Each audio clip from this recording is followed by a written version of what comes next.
Bon dia, soc Ricard Ferrer, tècnic lingüístic de la Universitat d'Alacant. Vull exposar-vos en els minuts següents les característiques del llenguatge d'especialitat, el del camp de l'economia. Els economistes, en els textos que produeixen, fan servir un llenguatge tècnic, és a dir, una varietat lingüística que parteix del llenguatge general, que és el més gran, el general, i que s'adapta a molts termes de l'especialitat i una sintaxi controlada. La terminologia econòmica integra mots patrimonials propis del català. És el cas de bestreta, préstec o mercaderia. En alguns casos, aquests mots patrimonials tenen d'una banda els significats comuns i de l'altra un significat especialitzat en el camp de l'economia. Hisenda és tradicionalment una finca rural i l'economia l'ha especialitzat aquest i altres termes. La terminologia econòmica sol encunyar-se en anglès. Per això trobem manlleus adaptats, com és el cas d'estoc, màrqueting o dumping.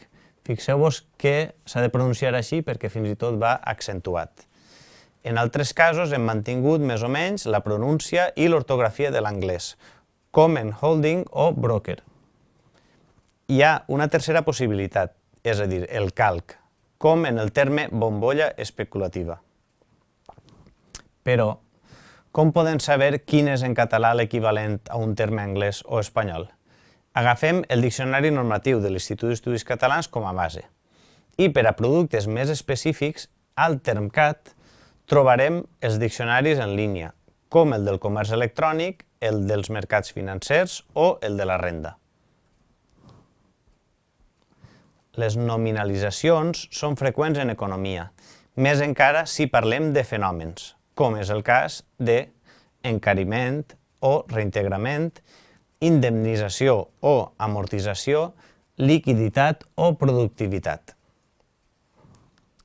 Compte amb els sufixos que no coincideixen en català i en castellà. En català tenim reintegrament o finançament i en castellà reintegro o financiació.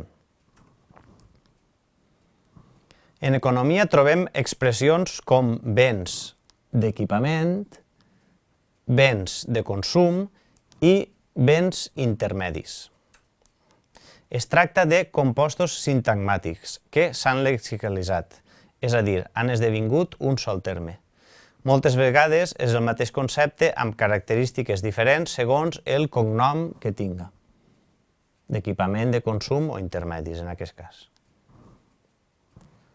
Com hem vist en unitats anteriors, els llenguatges d'especialitat tendeixen a l'economia verbal, a ser sintètics, i això explica, per exemple, l'aparició d'abreviatures, símbols com el de l'euro, sigles com IPC o acrònims com Euribor.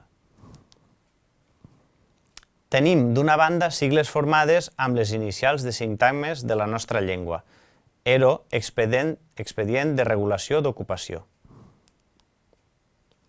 Les sigles manllevades d'una altra llengua, en aquest cas, es respecta la sigla i se'n tradueix el contingut. IBEC, Banc Internacional per a la Cooperació Econòmica. En el cas concret de les sigles d'institucions, trobem dos noms oficials.